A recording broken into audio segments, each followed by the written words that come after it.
Mais tu as l'air bien embarrassé. Qu'est-ce qui se passe?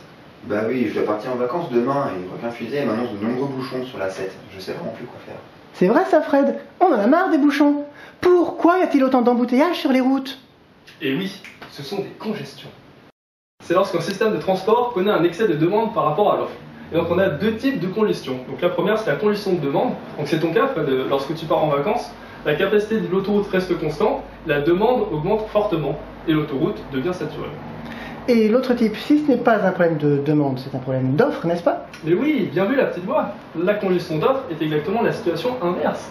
La demande reste constante et c'est la capacité de l'autoroute qui va diminuer. C'est le cas par exemple lorsque Fred va rentrer dans une zone de travaux et que le nombre de voies sera diminué. D'accord, Jamie, mais lorsque le problème de demande est résolu, pourquoi est-ce que le bouchon dure encore quelques temps alors? Tu vas voir Fred, c'est très simple. Regarde cette courbe de véhicules cumulés. Chaque ligne représente une position le long de ton réseau de trafic.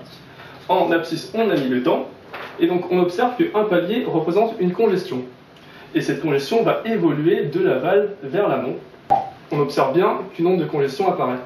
Impressionnant. Et peux-tu nous en dire plus sur cet outil d'analyse du trafic? Mais oui, bien sûr. Je vais vous présenter les trois principaux points. Donc on observe une courbe bleue qui correspond à un état de trafic normal, et une courbe rouge qui correspond à un état de trafic saturé.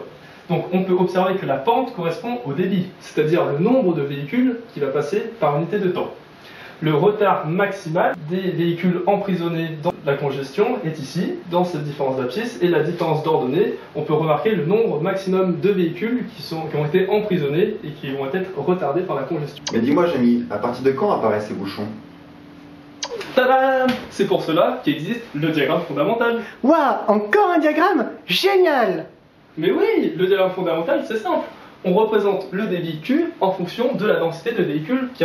Et on observe deux phases. Une première qui correspond à une zone de trafic fluide. C'est-à-dire que quand j'augmente ma densité de véhicules par kilomètre, eh bien le débit augmente lui aussi, jusqu'à atteindre une valeur.